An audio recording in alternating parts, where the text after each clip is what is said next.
We've got Jadine at the top, Teamer Delver against Zachary Clementz playing Colorless Eldrazi. Emma Handy playing Mardu Pyromancer against Rihad Mohammed playing Mardu Pyromancer from a mirror. And then Barich with Mono Red Aggro against Case Johnson playing Red Black Aggro. Case Johnson, a player that I'm familiar with as well. The Grand Prix in Columbus, the Legacy one in 2012, 2013, 2011, around that time. Okay. He and I played towards the end of that tournament.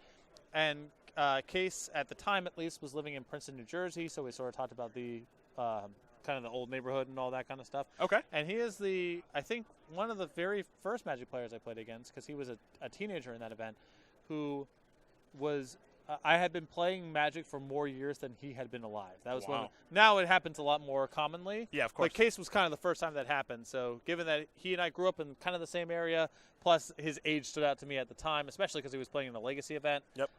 Some of the cards probably older than him. Yeah. Case is a player I know. Well, Case starts things off with a Scrap Heap Scrounger. Barich is going to play a Lightning Strike to take care of that Scrounger. And, of course, you see the Soul Scar Mage get a little bit bigger, so probably down to 18 is Johnson. And this is an interesting and probably pretty standard test for Barich's deck. Case Johnson playing a much more typical red-black aggro strategy, a little bit bigger, a little bit more expensive. Cards are much more powerful. So we're going to see Barich's speed and low to the groundness and burn square off against more powerful 3 and 4, 5 mana cards. And you see a little bit of the issue with Case Johnson's mana base here. That one swamp doesn't come up a ton, but it may have just stopped him from playing a Goblin Chain Whirler. Here's an attack for 1. The follow-up would be a Viashino Pyromancer. Trigger, deal 2.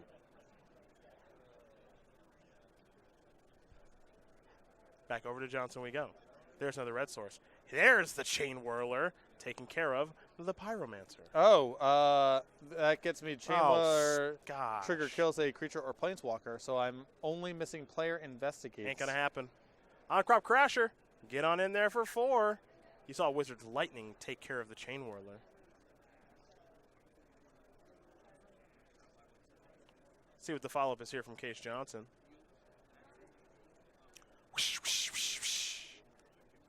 Much more modest this time around with the on-crop crasher. Barrett will take 1 from that Chain Whirler. Let's see what the follow-up is now. Chain Whirler. Make it a little bit smaller, given the Soul Scar Mage. Assuming there's no response here from Case Johnson. All right, here's an Abrade in response.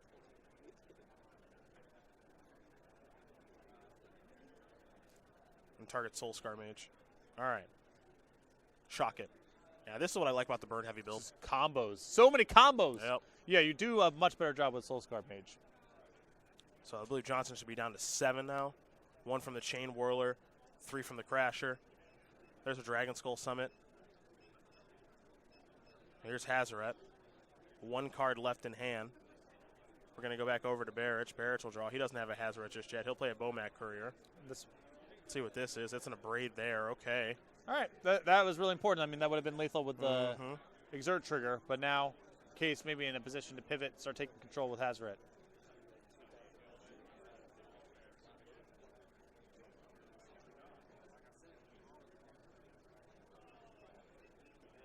See if Barich actually wants to do some attacking here. Because if he does attack with both, obviously Hazaret is incentivized to block Chain Whirler.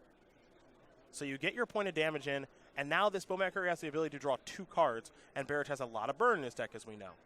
Well, it not necessarily 2 cards, because Case can just Case can simply untap and kill with Hazaret. True. No, Hazaret doesn't target creatures. Oh, sorry. No. Sorry. Are you kidding me? That card would be unbelievable. And it's already still too good. pretty unbelievable. Shock you? Yep, put you to 4. Yeah, Barich knows exactly what his deck is all about, which is I'm trying to burn you out. Let's see what this is. Soul Scar Mage, sure. Attack, trigger. Hazaret will block, obviously. Sack the Bomac Courier. Peel 2. Looking for burn spells to get this game over with. Hazaret doesn't hurt either, which I think he found. Yeah, he can chump out. From this position, he can try to chump block out and just burn out with Hazaret. Scrounger will come back from the graveyard. And here comes Scrounger.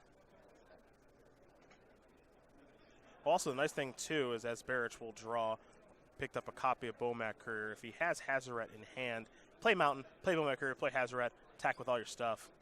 So here's that.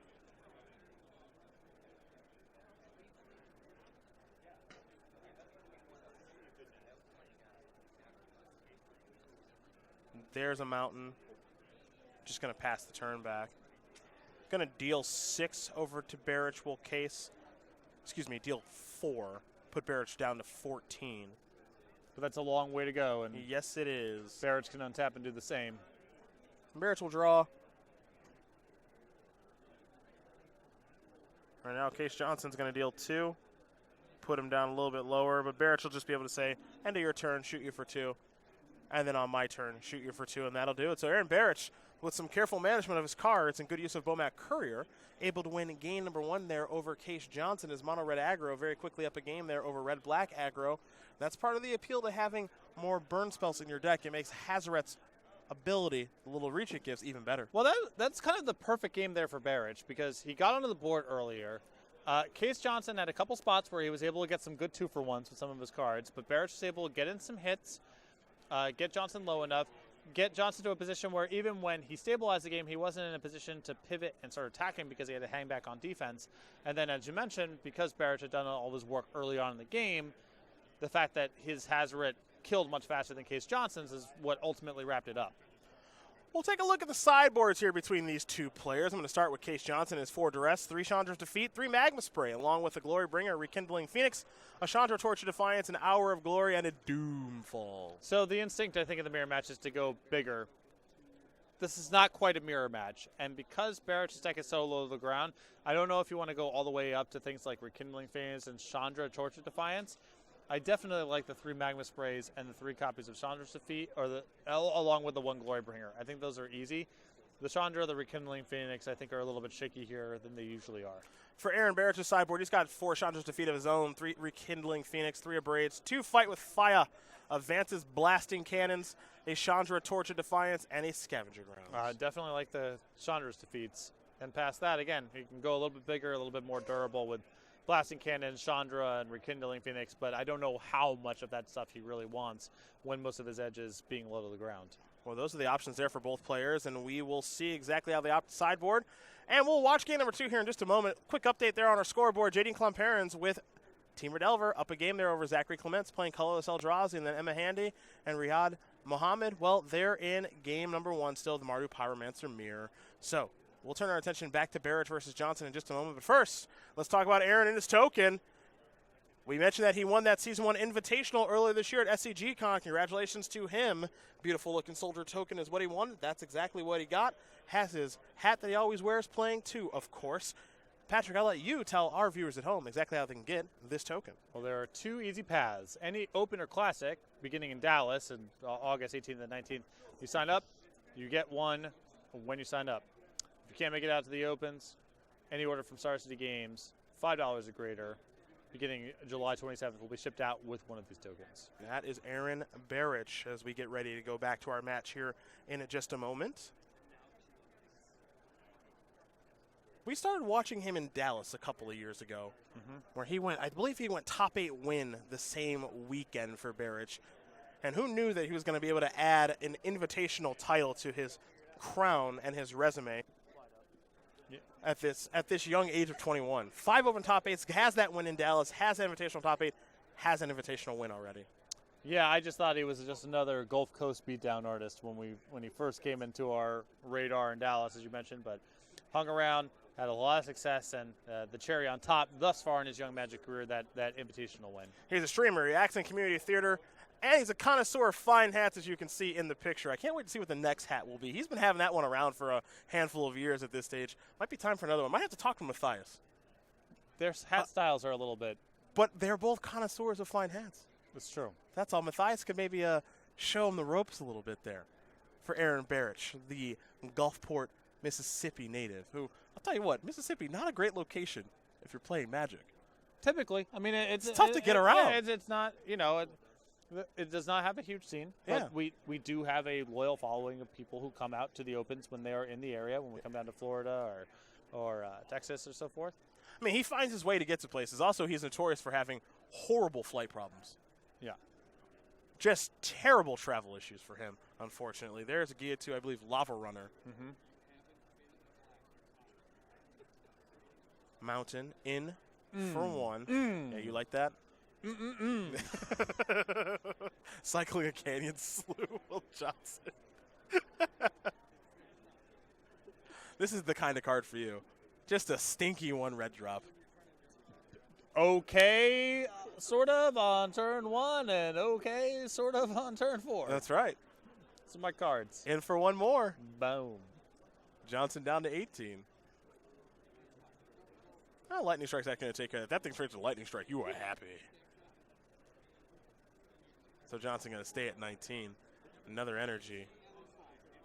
Case will play a Rekindling Phoenix. Now this could be a problem. We might see Aaron have to use multiple cards here unless he's got a Chain Whirler in hand. This Braid will take care of the first half. And is there a Chain Whirler? If not, he's got to use TA. He's got to use 2 cards. That's brutal. That is brutal. But you can't let Rekindling Phoenix hang around. You just can't. There's a Scrap Heap Scrounger. Let's go back over to Barich now. Mountain the draw. Now he has a Rekindling Phoenix of his own. And he will deploy that.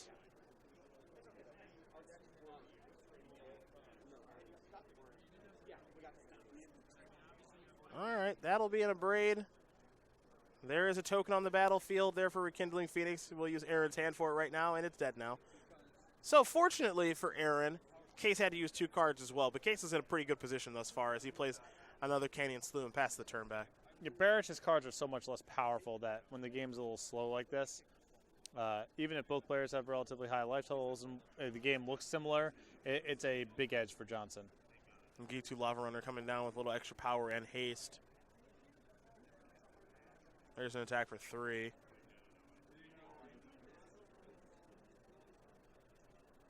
Big follow-up. Hazoret. Aaron needs to be able to match that. Otherwise, he's in some trouble. There's an attack. Yeah, the thing about Barich's deck is that he sacrifices power level for speed and efficiency. But when we get into a game like this where he draws 6 lands, it's going to be hard to win. Well, the bigger thing, he is flooding out for sure, but I think the bigger issue is that he just had the 1 threat card. Yep. He didn't go 1, 2, 3. He went 1, pass, pass. And that's a big edge to Johnson, even if Barich has live cards in his hand. Yep. Because his removal spells just aren't that good unless it's being backed up by pressure. And you see the closing speed on this game. You're going to see a Lightning Strike take care of a Scrounger, only temporarily, of course.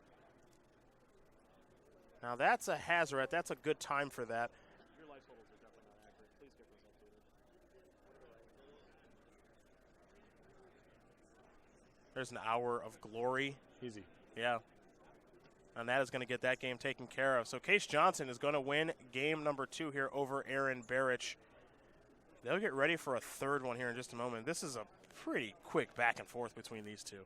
Yep, and you've seen right now both sides of it from Barich's side. Low to the ground, efficient, even though his card economy wasn't always the best in game number 1. The fact that he was using all his mana early and often and applying a lot of pressure was good enough to finish out the game. And then in game number 2, drew a lot of reactive cards, only 1 threat, didn't get enough pressure going, and once the game dragged out, it felt pretty helpless from his side. Yeah, I think, as you mentioned, he's kind of got to just go kind of 1, 2, 3 or something close to it, you know, some sort of 1-drop into Chain Whirler or something, and he didn't have that game. And that's why when I'm looking at the sideboard of the, with the 3 Rekindling Phoenixes and the 4 Chandra's Defeats and the Chandra, I just don't know. All these cards are fine in the abstract. I just don't know how much of his early pressure he wants to dilute here, because I don't think he's favored trying to go, pound for pound with Johnson's deck on 4 and 5 mana plays. Yeah, neither do I. He's got to end the game in short order. Longer we go, I mean, Johnson gets the opportunity to, of course, use Rekindling Phoenix, Glorybringer, so on and so forth. Draw cards like Hour of Glory, which a 4-mana card is normally not very good against Barich, but in situations where we go longer, we saw there it is. And I think maybe most importantly, is Scrap Heap Scrounger's Recursion actually plays a role in the things there. Exactly. Yeah, that's another element of it too. You see the sideboards there. Not a lot going to change for either player, though Case Johnson is going back to the drawing board. So while they do that, we'll do this. We'll talk about our YouTube page here with Star City Games, where you can see and view the Versus series with Todd Anderson, Brad Nelson, Todd Stevens, and Ross Merriam. Of course, Commander Versus with Justin Parnell, Jonathan Suarez, Jeremy Knoll, and the American Dream. Stephen Green. Is he here this weekend? He sold me, or traded me rather, my City of Brass, in fact. So yes. Yes, he is. I need to go see him. He's on the other side of the room, I think. Haven't seen him just yet, but he's always here looming. The best of SCG Tour moments, of course, Flashback, our debut episode with Todd Anderson, available to be viewed on YouTube, and a whole bunch more. Subscribe today at youtube.com/StarCityGames. Become one of over 130,000 subscribers. We thank each and every single one of you for subscribing there and for watching this broadcast this weekend. We'll be able to watch all the replays of this broadcast there just a couple of days, including this match that we're about to watch here between Aaron Barich and Case Johnson. Game number 3 about to be underway between the two.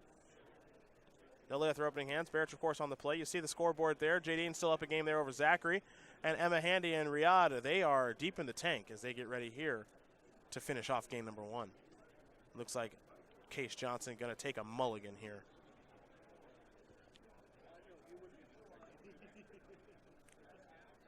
What would you be playing in Standard? Little Red? Something close to Barich's deck.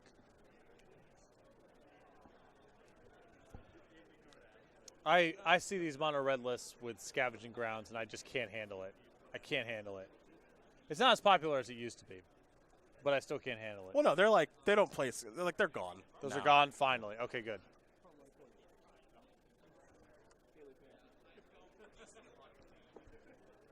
I really like 4 Shock, 4 Light. Basically, the cards that Barich is not playing are my least favorite cards in the deck. Okay. All right. A Braid and Hardicurin. You just don't strike me as someone who would play a bigger red deck. I know. It's not really my speed. I've never thought that it really was. So Scrounger's so busted that losing that is that card is silly. That card's just not. That's a silly card. How good it is.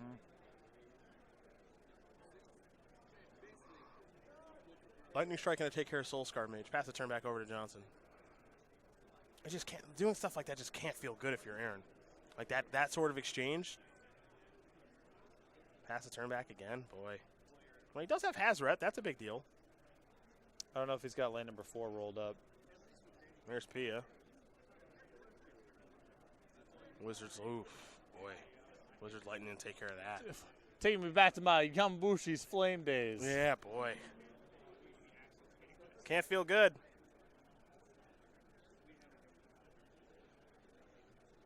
There's the Chain Whirler. Take care of the Thopter token. Deal Case Johnson 1. Bring it down to 19. Pass that turn back. Case has land 4. It's a hub. There's a Chain Whirler there. Both players going to fall down to 19.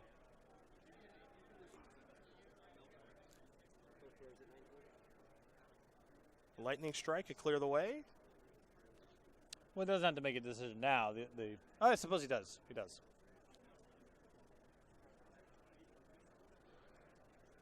Could go with a Braid, too. Kind of like using a Braid in this spot. I guess he's saving a Braid for something that's artifact related. Yeah, I don't know. I mean, is it possible he's respect for something like Sky Sovereign or? The card you'd be scared of most is Heart of Kirin. Chandra's Defeater, no. Nope. Glorybringer's going to take care of that. I guess I'm a little surprised to see him use Lightning Strike as opposed to a Braid just because I think the games have to play out like the first one did. Yeah, I think it's probably thin. You probably end up using both cards on creatures would be my guess. But, yeah, I would prefer to keep Lightning Strike back if you can afford to. So that if he's not using if he's using Lightning Strike there and not a Braid, then that means he's scared of some sort of artifact. And the only one I can really think of is Heart of Kirin. Yep. I mean, it could just be some other card. Not my, like I said, first thing that came to my mind was Sky Sovereign. Seems unlikely, but who knows? Yeah. A Braid is going to go after the Glorybringer. This will be a Magma Spray there. Where's Wizard's Lightning? So 2 spells are going to be used to take care of Glorybringer. But more importantly, Hazoret is on. And the Magma Spray does not kill the Soul Scar Mage. Soul Scar Mage is a wizard. There's a spell played in response. And now Case Johnson is in some serious trouble. There's Rekindling Phoenix pre-combat. Get in here with Hazoret and Soul Scar Mage. Going to cycle a Canyon Slew.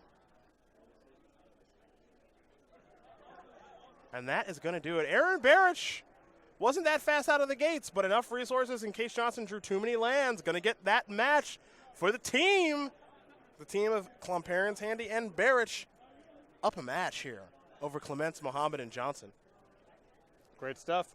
Looked bad for Barich there early on, in did. spite of Johnson's mulligan, but what I really like about Barich's deck is his deck is exceptional at leveraging Hazoret. He gets his hand empty so fast, and in games 1 and 3, Hazoret did a ton of work there for Aaron Barich.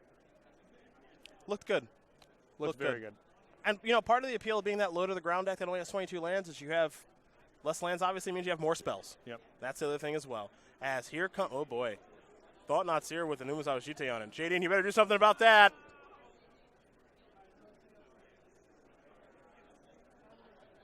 That's my analysis of this game. You better do something about that. You see Zachary Clementz's battlefield. St. Eldrazi Temple, Cavernous Souls. Looks like a couple copies of Cavernous Souls for Jaden. A tropical island, a volcanic island, a wasteland. Now, the only thing we need to really figure out here is it looks like Insectile Aberration is going to block Thought Not Seer.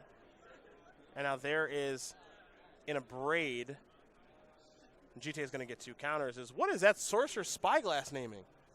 That's a great question. Is there's an Eldrazi Mimic? Now we go back over to Klomparens, who's got to fend off a Jite that has 2 counters on it, and now an Eldrazi Mimic. Wasteland was the name with Sorcerer Spyglass. This is a Ponder. 2, 3. Bolt among those cards. A little surprised to maybe see JD use the red mana there to cast the Ponder. Yeah, it depends what green card she's drawing to, but yeah, you'd really like to be able to cast a bolt on that Mimic right now. It's always tough when you're playing Teamer too, what mana you're supposed to tap, because if you draw Tarmogoyf for Nimble Mongoose, you're probably happy with that. Right, exactly.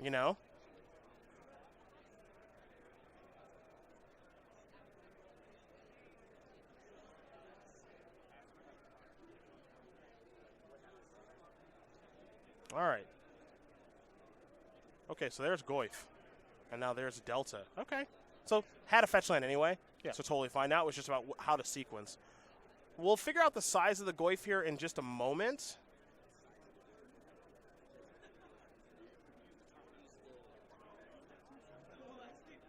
There's an Eldrazi Temple. Oh boy, what is this? Ooh, boy. That'll play. That will play indeed. As in all is dust going to take care of the Tarmogoyf and take care of this particular game for Zachary Clementz as they are all tied up. Emma Handy won a marathon affair against Riyadh Mohammed. So game number 1 goes to Handy. And again, we do remember that Barich did win his match already. So Klomparens and Clementz, they're tied up. Handy up a game and Barich up a match. Pretty good one playing here for day 2. It's been sweet so far. I'm a little surprised when it comes to Legacy that we don't see more colorless Eldrazi. Seems like that deck could be really powerful. When I played Sneak and Show at one of the SCG team tournaments in Baltimore, I ran into that deck a few times and got crushed. It was impressive. It just seems like it'd be a really good deck. I don't know. Has really good mana. Has 8 2-mana lands. City of Traders in Ancient Tomb. Actually 12, because Temple too. And if you want to play Eye of Ugin, I guess I just get out his deck list. Yeah, you can go up to 16. So let's see. 4 Temples, 4 Tombs, 4 Wastelands, 4 Cavernous Souls, 3 Eye of Ugins, 2 City of Traders, 2 Factories, and Urborg and a Caracas. So yes, your deck is it's going to have some trouble for every double Wasteland draw your opponent has. Right. That's going to be an issue. But the lands in this deck are busted. Yeah. I mean, none of these lands are okay. They're all really, really good. They're all really, really good. Mimic, Reshaper, Thought Not Seer, Reality Smasher, Endless One. Those are all 4 ofs. 4 Chalices just baked in. Yeah. Got the 2-mana lands. Strikes me as a lot to like about the deck. I think this deck's quite good. I don't know if there's anything that made it better or worse with the bannings, because I don't think it's a deck that was really too effective by Deathrite. I think that it has gotten worse. If you expect there to be more combo, generally speaking, this deck isn't the most disruptive. It's just a curve of creatures. Yeah. I mean, you have Thought Knots and Chalice, and that's really Chalice. Yeah, that's a good point. Your clock isn't so fast that a legacy combo deck cares. Like if there's more Reanimator in the metagame, this deck gets a lot worse, in my opinion. I agree with that. You have to, if you're playing against Reanimator, you got to have Chalice on 1, basically, because they have a lot of 1-mana spells. But it also depends on which Reanimator deck you're playing against. If you're playing against Black-Red, they're just going to probably run you down. Yeah. But I thought this deck was totally fine against Deathrite powered strategies. We're underway here in game number 3 between Klomparens and Clementz. There's an Eldrazi Temple into an Eldrazi Mimic. JD's going to sacrifice Polluted Delta. I mean, this deck isn't trying to play fair at all. Well, I mean, by swing with its lands. Yeah, by legacy standards, though, this is pretty fair. It's not very disruptive. It's just a curve of creatures. Fair. But the lands are really, really good. If you are playing a deck like JD's, it is nice to know that basically everything you're trying to do is just going to kind of resolve. It just resolves, yeah. You know? So I don't have to worry about days, force, any of that stuff. The biggest concern is Chalice on 1 on the first or second turn of the game. This is going to be, I believe, a Ponder. Might be okay. It's the that's what I thought it was. The Jace's Spellbook, Brainstorm, and now I know for sure. 2 cards go back. Wasteland you. That's the fear. It's playing against maybe a double Wasteland draw. Yeah. I mean, Source of Spyglass was in the deck, and there's almost no activated abilities in Klomparens' deck. Yeah. So that tells you something. Yeah, Factory being the land is so slow. JD's going to sacrifice a Scalding Tarn. Probably go get Tropical Island and deploy the Nimble Mongoose. It's back. I'm glad it's back. Dismember the draw. This will be a Temple.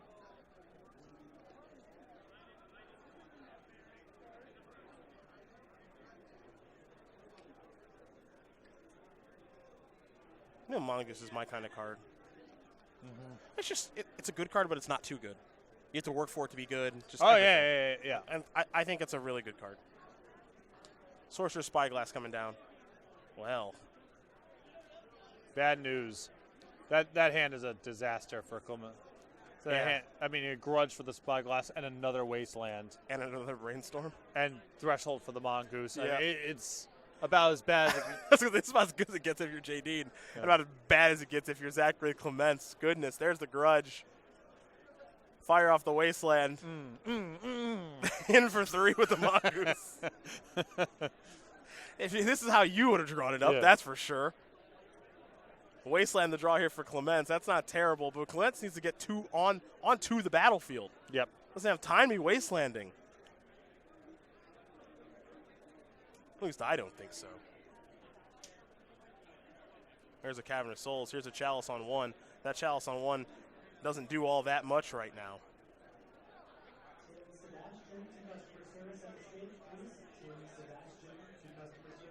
Grudge in the graveyard, of course.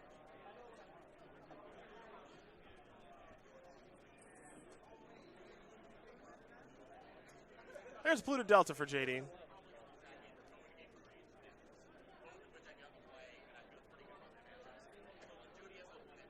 Wow, there's the Grudge to take care of the Chalice. 6 cards in the graveyard. JD, of course, can make it 7 pretty easily. We'll do so with Brainstorm. So 3 cards coming. 2 cards going back for the premium writer for Star City Games.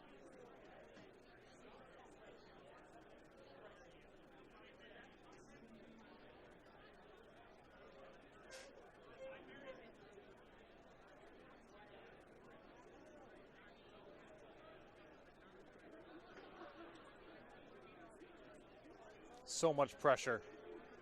And I think Klomparens with Force of Will plus blue card is some of our leftovers.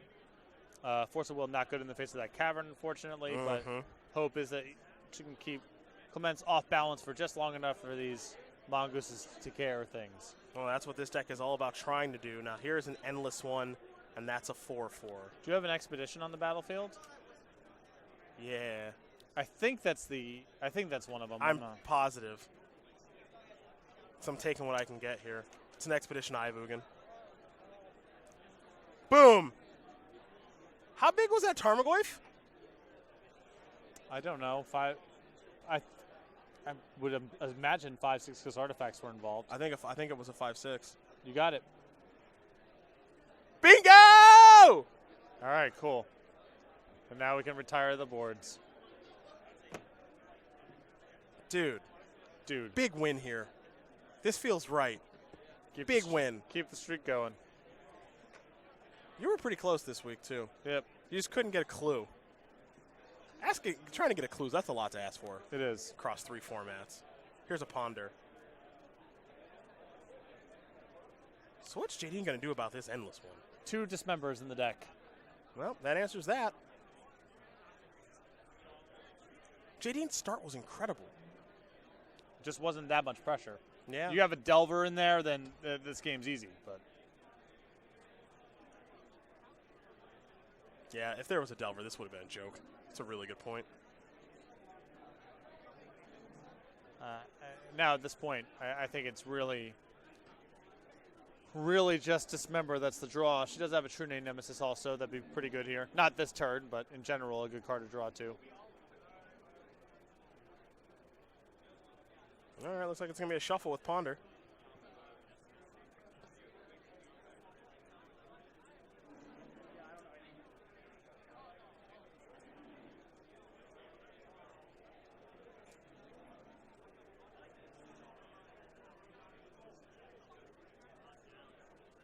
And draw. Pass the turn back. Bad news. Yes, it is. Endless One is just the stone cold wall right now. Wasteland the play there for Clementz. The follow-up here might be Chalice for 1. Getting to be worse news for Klomparens. Spell Pierce, that's good. Weirdly able to stop the Chalice, as Ivugan does not tap for mana. Now would be a great time for that Dismember. There's an Nimble Mongoose. That'll resolve. 4th Nimble Mongoose. Well, could overwhelm it. The Mongooses are loose. It's true.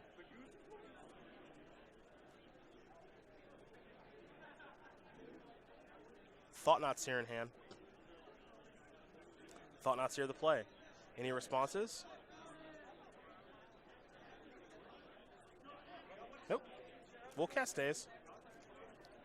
Yeah, bounce it back so, you know, it's more cushion if she brainstorms and wants to shuffle away. I like that. Draw a card. Pass the turn back. Whew. Couple of lands. This is going to get... She's got to find a Delver. True Name. Delver, True Name, Brainstorm. It's getting tough. Chalice. Delver's now no longer anything. Brainstorm, not much of anything.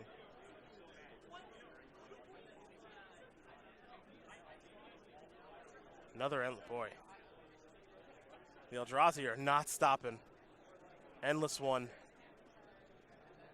6/6.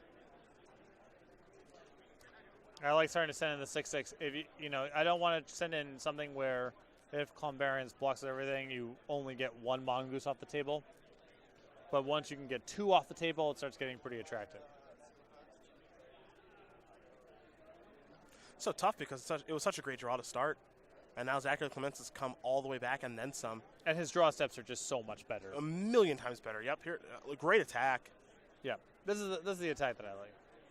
And it looks like finally drew Dismember. And what's tough about the Dismember draw is ideally you would get to just kill Thought Not Seer, draw a card, maybe get a little deeper in your deck, but yep, good block. Block with all the 3/3s. Endless One bites the dust. Okay, you've taken care of 1 creature.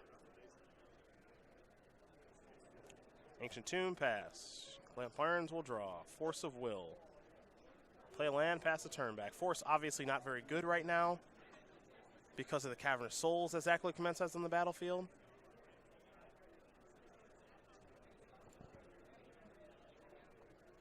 But Clementz is now reaching.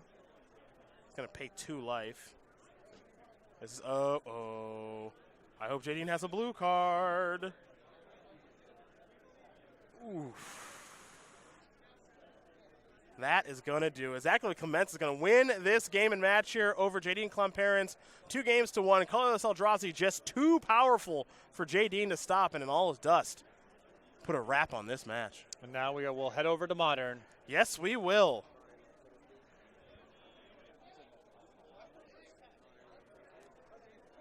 A Mardu Pyromancer Mirror. With Emma Handy up a game, about 15 minutes left to go on the clock. And if they do make it to a third game, it's going to be tough to finish because this matchup has a lot of removal, a lot of discard. It goes on for a long time. Yeah, it really, really does. So this will be kind of interesting as we zoom in here and see that Emma Handy has a Leyline of the Void on the battlefield, and that's a big deal. And it's getting better for her. Yeah, her position, we're just hopping in, so who knows, cards in hand, all that, but her position looks great here. Leyline of the Void, and looks like Rayad is empty-handed. Yeah. Yep. This looks like a commanding position here for Handy. Leyline of the Void so powerful in this matchup. This Mardu Pyromancer deck relies on its graveyard quite a bit as an extension of its hand. When you have Lingering Souls, you have Faithless Looting, and you have Bedlam Reveler. And when Liliana shows up, it has the ability to kill Young Pyromancer, all those Lingering Souls tokens, and a whole bunch more. So Emma Handy has a commanding lead as Liliana goes back up. And now there's a Fulminator Mage to take care of the white source. Yeah, I like cutting off the white mana there. Lingering Souls is a card, and maybe he has a stray Wear Tear or something along those lines. Really hard for a red-black deck to remove an enchantment. And if Mohammed can't really function in the face of Leyline of the Void over the long term, don't take any risk, even if it's unlikely. Mohammed will play a Faithless Looting. Going to discard a Bloodstained Mire and a Young Pyromancer. Easy discards given what's on the battlefield. The card that he kept was a Liliana, the last hope of his own. Handy. Going to play a Mountain. This is a Young Pyromancer. Plus, pass the turn back. Bedlam Reveler of the draw. Ways away. Yeah, I'd say so. As we head back over to Emma Handy, who's got a commanding lead on this game, thinking maybe about casting a Kolaghan's Command, maybe deal 2 to you, discard, depending on what's in the graveyard. Also make an elemental token. And Bedlam Reveler will be placed into the exile zone, given the discard there from Kolaghan's Command, and Emma Handy will actually get a card back from the graveyard. She's got her Fulminator Mage back. Faithless Looting here from the graveyard. It'll generate another elemental token. Draw 1 and 2. Discards will be coming here in just a moment. But it looks like Emma Handy has a commanding lead here, which is great if you're Jadine and Aaron. Because I'm sure they would love to be playing in day number 2 of competition, and it looks like they'll be headed that way. As here's a Thoughtseize, make a token, take care of Liliana. Handy will lose a bit of life in the process, but I'm sure happy to pay some life to clear that card out of the hand. As Liliana will go up, we'll head back over to Mohammed. Looks like he's drawn a land. He'll play a Black Leaf Cliffs tapped. Handy will quickly untap and take a draw step. In for 5, we'll bring Mohammed down to 6. Liliana's elevator is going to go up here, I imagine, in just a moment to 7. And Fulminator Mage is going to come down as well. That'll take care of that land just in case something weird like a Damnation may show up. And now here's a Thoughtseize to make another token to be able to attack for a lethal here in just a moment. Mohammed taking his last draw step, maybe of the day. And that is it. Emma Handy going to win this game and match over Rihad Mohammed, which means the team of JD and Klomparens on Team Redelver, Emma Handy on Mardu Pyromancer, and Aaron Barich on Mono Red Aggro. They win the match. They're moving on to day number 2 of competition here in Philly. And time for the smiles and high fives.